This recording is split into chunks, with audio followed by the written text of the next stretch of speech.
Bonjour à tous. D'où viennent les mages? Qu'est-ce qu'ils étaient en train de faire? Se préparaient-ils comme ça d'un coup à partir sur Bethléem? Qu'est-ce qui a fait qu'ils se sont mis en route? Eh bien tout cela, je le raconte dans La lampe cachée du Nil, au chapitre 5, en suivant l'étoile. Et je vous propose de vous conter l'histoire.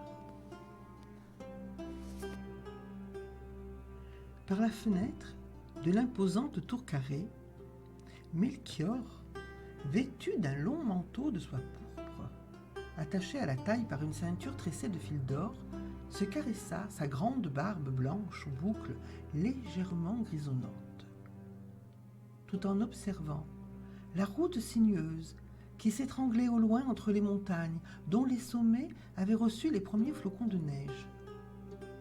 Les tourbillons de poussière provenant du Daesh el-Kavir avaient enfin fini leur course entre terre et ciel, laissant se dévoiler un azur qu'il faisait bon revoir après ces 3 jours à respirer le sable salé transporté par la tempête. La plaine glissante entre les monts Zagros et les monts Kouroud hébergeait çà et là les tentes des éleveurs de chevaux sur un tapis de fleurs mauves qui commençait à jaunir. Aux abords du château, les laboureurs, occupés à retourner la lourde glèbe à l'aide de leur antique charrue attelée à des bêtes de trait, prenaient soin de ne pas écorcher les grenadiers dont les fruits étaient presque arrivés à maturité. Le sol gris, riche, fumerait dès qu'il recevrait le premier coup de fer, fendant les mottes craquelées tout en rejetant la terre sur les bords des sillons. Les parcelles seraient ensemencées après les tempêtes du printemps pour donner un beau blé doré et croquant que l'on s'empressera de moudre pour faire de grandes galettes rondes et croustillantes en cachant à l'intérieur le noyau d'une fève séchée que les enfants aux mines réjouies s'attacheront à découvrir, mangeant goulûment une part du gâteau de roi.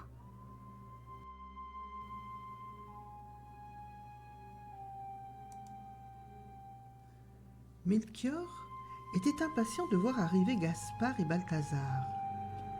Ils avaient pour habitude de se réunir dans la bibliothèque du château du roi Farahad V pour consulter les nombreux écrits sous rouleaux de papyrus ou peaux de gazelle qu'elles contenaient. Des livres qu'ils connaissaient par cœur, mais que chacun relisait avec plaisir, découvrant toujours une anecdote ou une affirmation à vérifier. Des livres sacrés, dont plusieurs avaient malheureusement disparu après le passage d'Alexandre le Grand. Fort heureusement, le travail d'écriture incessant des scribes avait permis d'en mettre à l'abri dans d'autres lieux. Les mages pouvaient ainsi consulter dans la bibliothèque royale les 17 livres rédigés dans une langue ancienne, difficile à traduire, formant les Gathas, ces hymnes sacrés, recueils de prophéties et d'admonitions.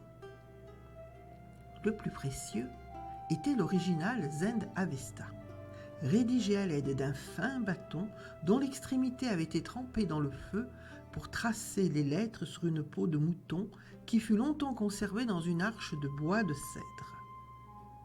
Il comprenait les cosmogonies, des prières, des lois et les cérémonies du culte, ainsi que le duel entre les démons et les Yats, qui tentèrent de faire renoncer à la foi, ainsi que l'extraordinaire récit du Vendida, relatant le dialogue entre Zoroastre et Ahura Mazda.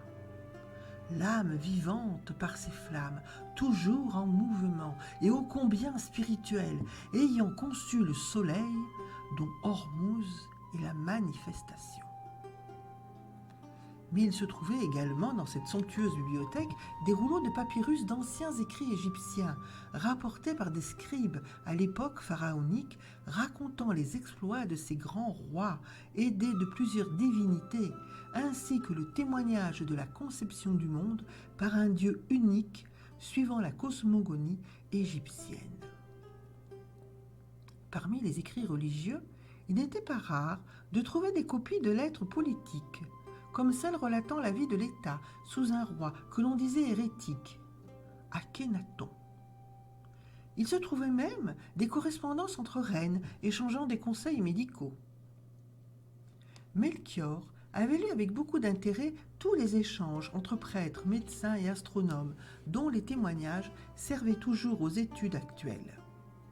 D'autres écrits concernaient le long exil des Juifs à Babylone, mentionnant les prophéties de Daniel. Plusieurs milliers de rouleaux décrivant la vie de peuplades environnantes depuis le début de la création de l'humanité. Les rouleaux rangés dans les trous creusés dans les murs de pierre, formant des casiers bien alignés. La dernière rangée étant surmontée d'une niche afin de pouvoir y déposer une lampe permettant de voir le titre de chaque livre rangé par ordre d'intérêt. Astronomie, religion, plantes, médecine, philosophie, histoire, géographie, techniques agricoles. Les trois Mogg de la cité du temple de feu d'Azar Goshab, située à Chiz, étaient au service du roi Farad V. Ils se plaisaient à dire et redire et contredire tous les sujets confirmant leur statut de grands savants et d'hommes sages dont le nom était plus connu sous celui de mages. Puissants astronomes et astrologues, capables de prédire l'avenir, mais aussi d'interpréter les rêves. Ils connaissaient l'univers, les mathématiques, l'évolution de l'agriculture, qu'ils pouvaient étudier grâce aux installations mises en place par les différents protecteurs qui suivirent les enseignements de Zoroastre. Le premier, Istaphès, qui reçut une initiation, avait fondé la caste des Mombad, instituant la nouvelle religion officielle chargée des cultes et des rites dominants et instruisant l'État.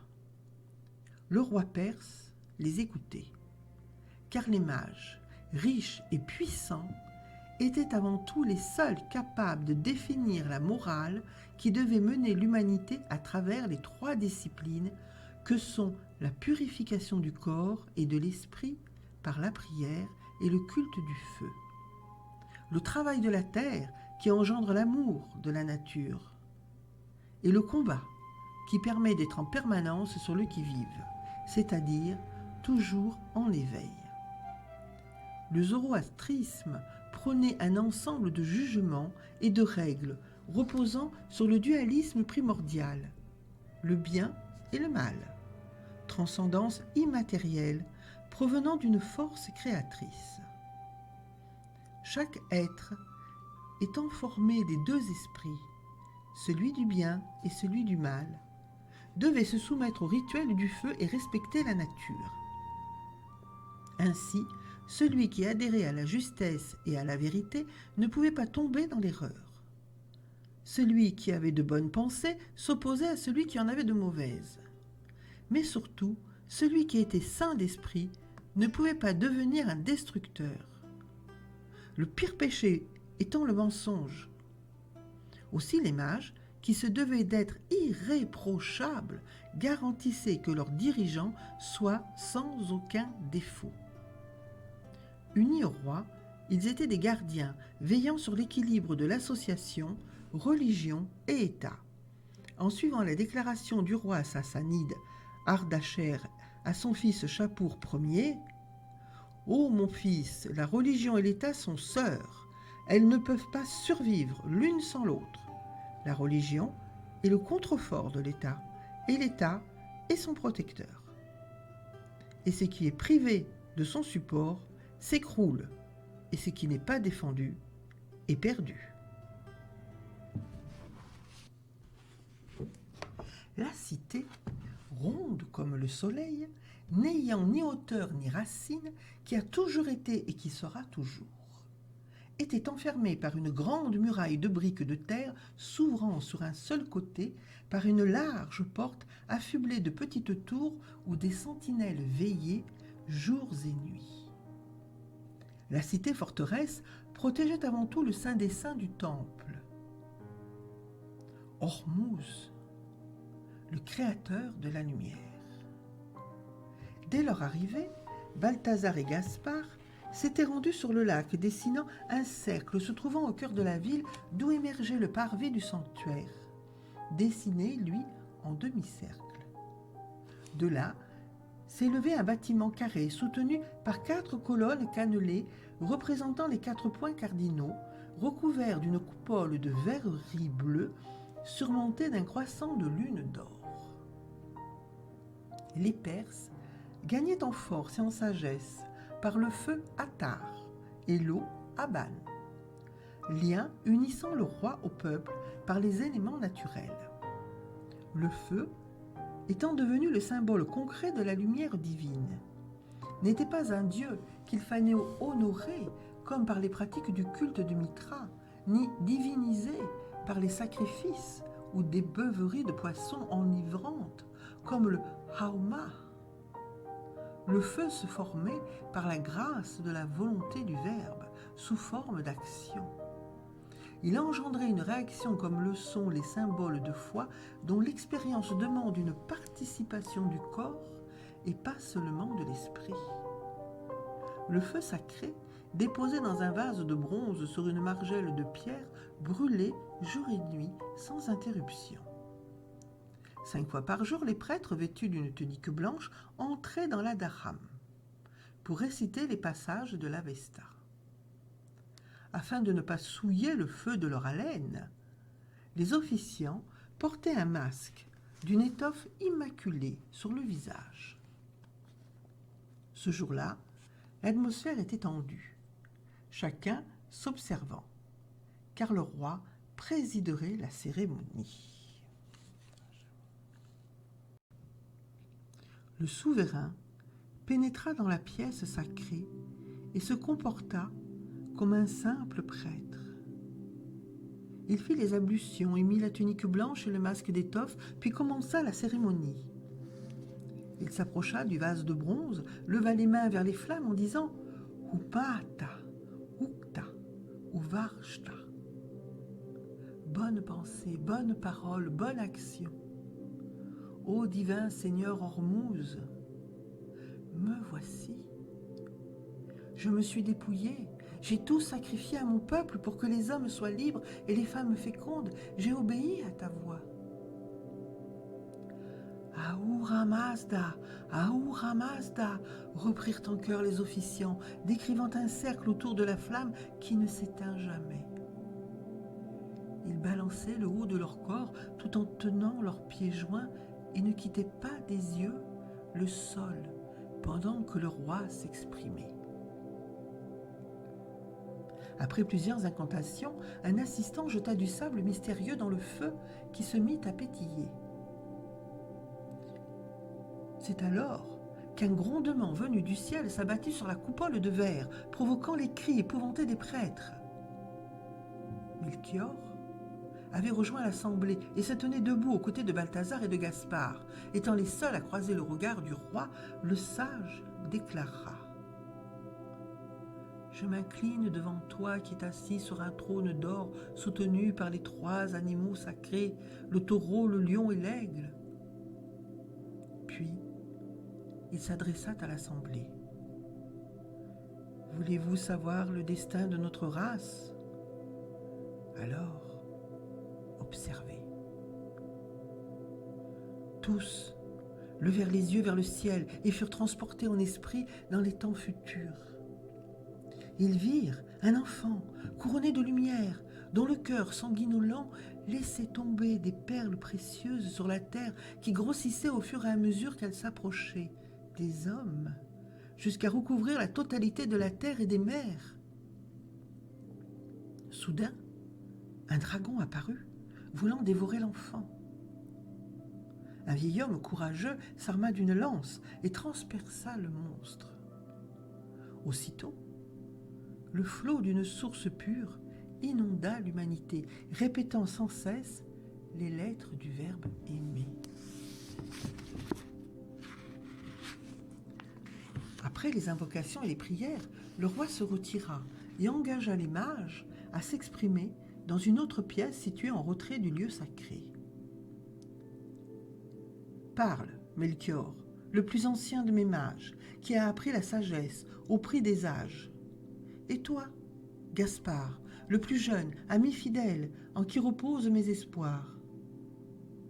Quant à toi, Balthazar, qui a fait un long voyage, quittant le roi d'Axoum et ta famille, pour venir rejoindre tes frères et honorer Ormuz, nous vous écoutons. Après cette vision, serait-il temps de prendre la décision? Melchior était inquiet. Cela faisait plus d'une semaine qu'il refaisait ses calculs. Hier encore, installé dans la bibliothèque dans la tour du château, il avait longuement médité, après avoir consulté la nuit précédente les deux autres mages. Tous trois avaient confirmé la prophétie. Melchior s'avança lentement, puis déclara d'une voix ferme. Il est dit qu'un Messie, le Shmahant, sera annoncé par l'apparition d'un astre extraordinaire. Il doit naître d'une vierge et vient pour établir la justice et régner sur le monde. Cette prophétie est arrivée. Nous la connaissons depuis des siècles. Elle porte sur les observations régulières de plusieurs générations de mages sur le mont, le lieu où Adam a déposé l'or, l'encens et la myrrhe.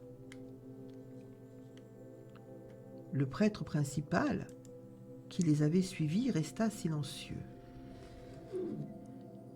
Il écoutait les mages avec le plus grand intérêt sur la révélation tant attendue. Le roi demanda : « Avez-vous découvert l'astre ?»« Oui, Seigneur, » intervint Gaspard. « Un astre grandiose, dont la chevelure d'or reflète une lumière surnaturelle, portant dans ses bras un jeune enfant couronné. L'astre est apparu au lever du soleil dans une direction inhabituelle, du nord au sud, et non en suivant la course régulière des étoiles, se levant à l'ouest et disparaissant à l'est. On n'entendit plus que le crépitement du feu résonnant dans le vase de bronze, comme si Ormuz voulait se mêler à la conversation. Gaspard poursuivit, malgré le silence des officiants. Plusieurs oracles, émanant de mages et de prophètes païens, ont prédit l'avenir d'Israël. Nous pouvons citer Balaam, l'étranger, qui maudissait pourtant Israël, un païen à qui le Dieu des Juifs fit dire qu'un héros sortirait de sa descendance pour dominer les peuples et que sa royauté s'étendra sur toute la terre. Balaam dit aussi que ce héros, il le voit, mais que sa venue n'est pas pour maintenant. Un astre se lèvera issu de Jacob. Un sceptre se dressera issu d'Israël. Rappelez-vous Daniel, le prophète, reprit Melchior, qui s'était rapproché de Gaspard. Daniel a accompagné les Juifs à Babylone. Daniel était l'un des nôtres, un mage. Il nous a permis d'apprendre à connaître le Dieu des Juifs. Ils attendaient tous un sauveur, dont la naissance serait annoncée par une étoile. J'ai repris les calculs de Daniel, qui indiquent dans sa prophétie le temps durant lequel le roi des Juifs doit naître. Il se trouve que tout concorde. Après leur départ, les Juifs ont eu 7 fois 7 années pour reconstruire Jérusalem, comme l'avait ordonné le roi Cyrus, suivi de 62 semaines d'années, soit 484 ans pour la mise à mort du Sauveur, ce qui nous mène à 483 années après l'édit de Cyrus. L'enfant va naître et mourra. « Que pense Balthazar » demanda le roi, s'étant tourné vers celui qu'il préférait à la justesse de son jugement.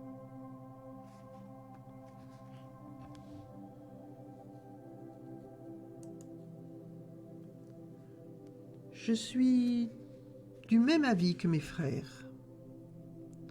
Je rappellerai à sa seigneurie, dont je remercie de m'avoir accueilli en la forteresse d'Ormuz, la prophétie d'un homme, Michée, qui vécut en Juda. Cette prophétie, je l'ai souvent relue au palais du roi Bazen, puis je me suis rendu sur la montagne entre deux eaux, sur laquelle présidait le temple du soleil. C'est après la révélation que j'ai décidé de prendre la route pour venir à Chise. Voici l'histoire, telle qu'elle se trouve écrite dans les livres juifs. Ézéchias avait entrepris à Jérusalem des travaux de canalisation d'eau importantes et des aménagements aux fortifications ayant entraîné la ruine de la ville et le désarroi de la population. Alors Michée fit plusieurs prophéties, faisant le procès d'Israël et dénonçant les promesses faites à Jérusalem. Mais il dit ceci au nom du Dieu unique. « Toi, Bethléem Ephrata, le plus petit des clans de Juda, c'est de toi que je ferai sortir celui qui doit gouverner Israël. » Ses origines remontent aux temps anciens, à l'aube des siècles. Après un temps de délaissement, viendra un jour où enfantera celle qui doit enfanter, et ceux qui resteront rejoindre les enfants d'Israël. Il se dressera et il sera leur berger, par la puissance du Seigneur, par la majesté du nom de son Dieu. Ils vivront en sécurité, car désormais sa puissance s'étendra jusqu'aux extrémités de la terre, et lui-même, il sera en paix.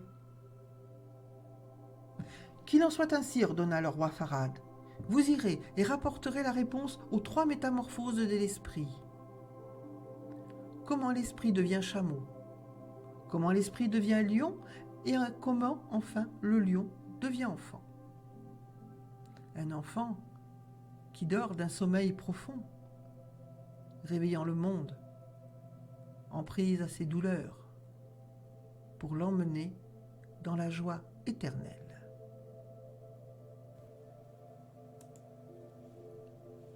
Le souverain semblait satisfait. Il aimait parler ainsi, sous forme d'énigmes, mesurant pleinement le savoir et les connaissances des prêtres. Se tournant vers le préposé au trésor royal, il ajouta d'une voix autoritaire : « Que l'on m'apporte un coffret d'or, un d'encens et un autre de myrrhe. Vous suivrez cet astre qui apparaît avec Ormuz, et vous offrirez à cet enfant les cadeaux dus à son sang royal. Melchior, tu es le plus âgé, tu porteras le coffret d'or. C'est la matière digne d'un roi de lumière. Telle l'arche d'alliance qui en est recouverte, cette offrande symbolisera l'humanité et la divinité de ce roi. » Melchior s'avança, ayant revêtu le vêtement de velours et de soie jaune que lui offrait le roi pour son voyage. Il prit le coffret et baisa le rubis que le roi portait à son majeur gauche dans un signe de soumission et de reconnaissance. « Gaspard, tu es le plus jeune. Tu porteras le coffret d'encens. C'est le symbole de sainteté et de justice. En brûlant, son odeur et sa fumée envelopperont d'un grand parfum ce roi qui saura se sacrifier pour son peuple. » Gaspard reçut le coffret. Il portait le manteau de velours bleu cousu de fil d'or et baisa le lapis lazuli que le roi portait à son annulaire gauche. Balthazar, la noirceur de ta peau est faite pour annoncer la mort de l'homme dans l'espoir de la résurrection.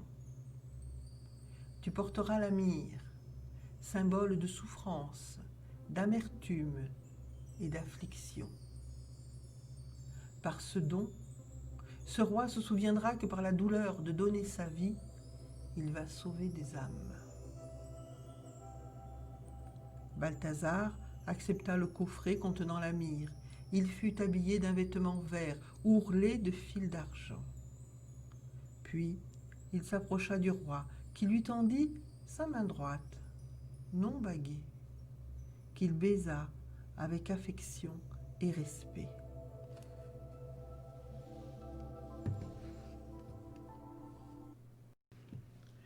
Le lendemain matin, 3 chameaux attendaient les 3 mages à l'entrée de la forteresse. Ainsi, persuadés de leur bon raisonnement, ils partirent de Perse, ne sachant pas exactement où l'étoile les guiderait en Palestine, ni combien de temps durerait leur absence, ni encore moins s'il leur serait possible de revenir. Cependant, ils avaient confiance et suivirent l'astre qui apparut en plein jour. Ce fut une petite caravane chargée de magnifiques présents qui s'aventura aux confins des limites d'un monde connu. Comme si leur présence devait être cachée, les mages voyagèrent portés par une nuée bienfaitrice, enveloppée de brume, les rendant invisibles. Après plusieurs jours de voyage, que le temps oublia de compter, ils atteignirent Jérusalem. Soudain, l'étoile se cacha à l'entrée de la ville. Ils arrivèrent à la fontaine de Rogel, connue comme point d'eau des voyageurs. Située en contrebas du vallon Hinnom, où se trouvait la vallée des lépreux qui longe le mur sud de la grande muraille encerclant Jérusalem. Les mages, déçus de ne plus voir l'étoile, décidèrent de se rendre au palais, car où pouvait naître un roi si ce n'est que dans un palais? Entrant par l'une des portes du mur d'enceinte de la cité, qui portait le nom de porte de la fontaine, ils passèrent devant le bassin de Siloé, dans la ville basse. Là, ils demandèrent leur chemin à un porteur d'eau pour se rendre au palais du roi Hérode, qui fut ainsi averti de leur arrivée. Le roi, impressionné par cette prestigieuse caravane, reçut les mages magnifiquement habillés, dignes représentants de leur ordre riche et puissant. Cependant, Hérode fut surpris et contrarié d'apprendre qu'un roi des Juifs devait naître. Les sages confortèrent leur histoire en rappelant les prophéties écrites dans les livres des Juifs. Mais pas plus que le roi, les habitants de cette étrange ville n'eurent pas l'air de savoir où se trouvait l'enfant. Ils avaient d'autres préoccupations. Un peu désorientés par de telles attitudes, les mages aux âmes vertueuses décidèrent de se retirer. Gaspard, tourmenté du manque de considération, après un si long voyage, proposa de repartir pour Chise. Réfléchissant et étant le plus âgé, Melchior, quelque peu désemparé, insista. Hérode est inquiet, puisqu'il nous a demandé de chercher le nouveau-né. Ceci ne semble pas digne de sa qualité. Ne restons pas ici, d'autant que nous avons les 3 coffrets précieux.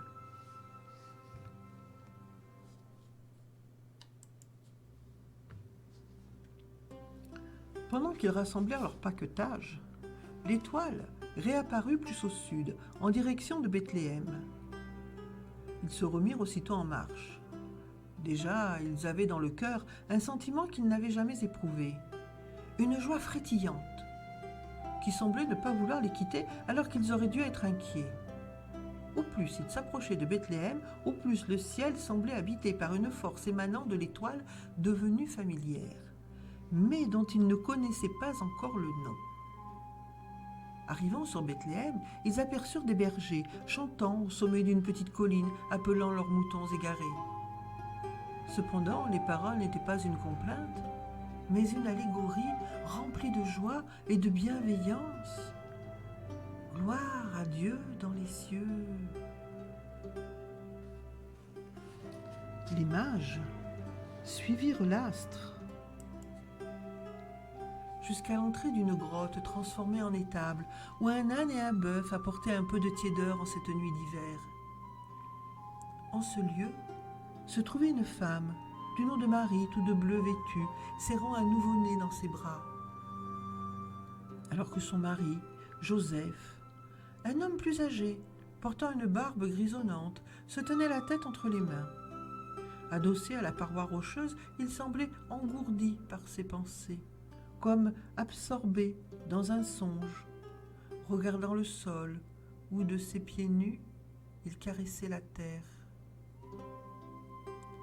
Sans poser de questions, les mages comprirent instinctivement que l'enfant était le roi qu'ils recherchaient. Ils offrirent leur présent au nom du souverain de Parthe. La jeune mère, absorbée par ses pensées, ne semblait pas étonnée de les voir. Elle prononça d'une voix douce. Vous êtes riche et vous venez de si loin, alors que les bergers si pauvres et si humbles sont venus de si près.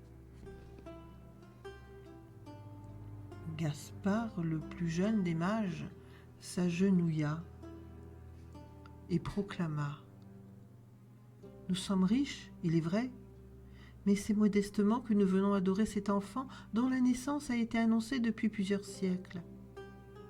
Certes, nous arrivons de loin, pourtant, très sainte femme, le regard de ton enfant ne nous avait pas été révélé. Cependant, dès que nous nous sommes approchés de lui, nous avons été entièrement illuminés par l'esprit qui habite son jeune être. Maintenant, nous avons vu, nous savons. Acceptez ces offrandes comme celles qu'un prêtre offre à son Dieu. Balthazar avait compris l'incompréhensible. Il avait vu comme les autres mages, mais en plus, son esprit s'était élevé et voyait la gloire de ce roi dans le ciel. Balthazar vit et crut.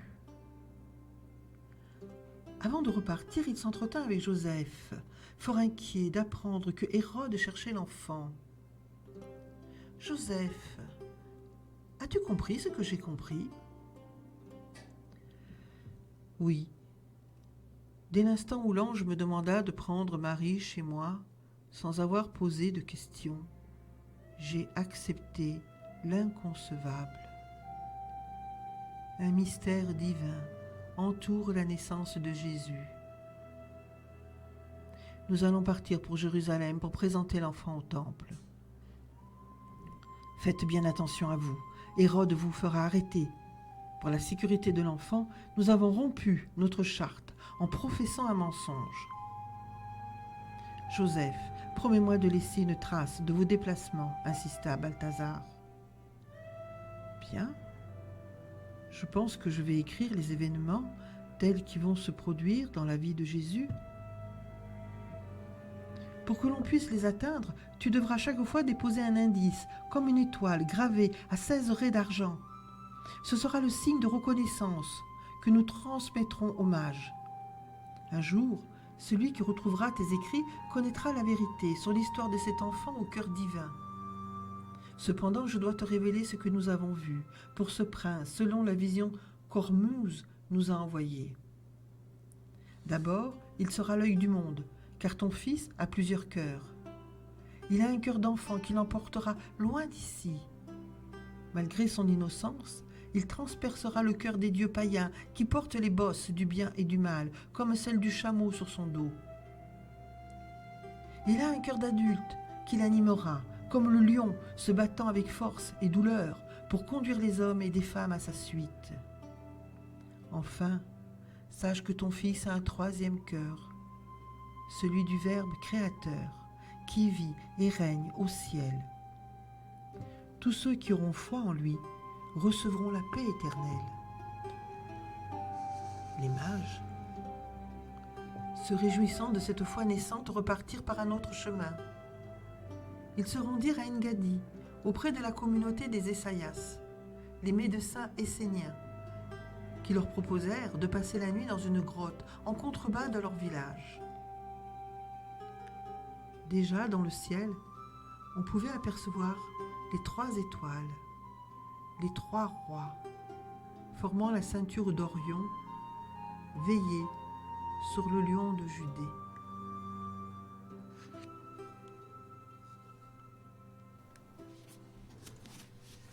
Cette histoire n'est pas finie.